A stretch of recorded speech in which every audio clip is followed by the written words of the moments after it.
game of this size, the rules have to necessarily be very, very, very simple. Almost what we call beer and pretzels.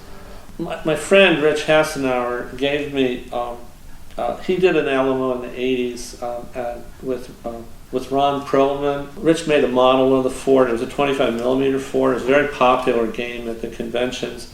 And their concept was to create what they called the Alamo Rulser. It was very clever. So the idea was to have all of the rules of the game on a ruler. So you got an 18-inch ruler and everything you need to know, well, almost everything you need to know to play the game. But you could go to a convention in Lancaster and there would always be the Alamo, and they just had a great time in those days. The Mexicans would have to yell aliente before every attack. And they stopped playing sometime around 1990. It might have even been before that. And then the Alamo in a box, and the Rulsers went in the box with it, and it hasn't been played since then by those guys. I bought my Alamo. Rich and I are good friends. We talk on the phone all the time. He actually gave me his Rulsers. There's about 8 of them for me to use with my Alamo. But the problem with this ruler, it had a problem. It's too unwieldy. It's kind of, where do you put it? It's kind of, they get laid on. I've seen people do this with it. It's very awkward. So what we did was we came up with a smaller version. It's a 10-inch Rulser, and it's marked on the side, and all the rules are written here and on the back. So we end up with about 20 inches worth of rules, where the original Rulser we only had 18 inches of rules. It's just a really clever, I did not invent this. Rich and Ron Perlman invented it, so I would always like to give credit to both of them. Honestly, I'm 70 years old.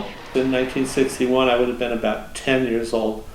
John Wayne came out with his Alamo, which I thought was just the coolest thing I'd ever seen in my whole life. When this Alamo came available, it's a Blue Moon product, I believe.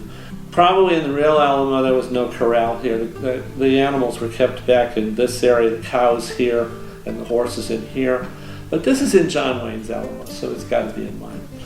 They make a big deal about the flag mound in the movie, and I had to have the flag mounds. It wasn't there in the historical Alamo at all.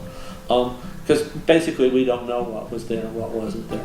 I have 2 little bake ovens here. They're called Hornos. They were added. A lot of people don't know about this. This is a lookout post. The Alamo was meant to have 2 towers coming up on either side, and it was just never finished to that point. And then long before the Alamo, the roof caved in. And when you look at the Alamo today, if you go to San Antonio, it doesn't look like the real Alamo because it has that top notch on top, which wasn't there. This is store-bought Crockett's Wall or the Palisade. There are a lot of arguments about how tall it was. In the John Wayne movie, the cavalry charges over top of it, and then you got guys with spears running around inside the fort. It probably wasn't like that. This is abatis.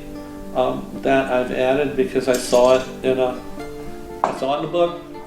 And then up front here, which I don't think you can see from the camera angle, is a bastion that actually looks kind of like a formal fortress thing. It looks like something you'd see in the Napoleonic era rather than at a rundown place like the Alamo. It was there. I always debate about whether to have it in the game or not have it in the game. A really big deal for me was it's sort of not, even though it wasn't there historically, it's sort of, for me, it's not the Alamo unless you have this porch. There's a lot of scenes that are filmed on this. Travis is standing on these steps and talking to Jim Bowie. So it just had to be there. The big deal with the Alamo, I actually have about 200 figures. To this day, I don't know how many Texans are actually in the fort.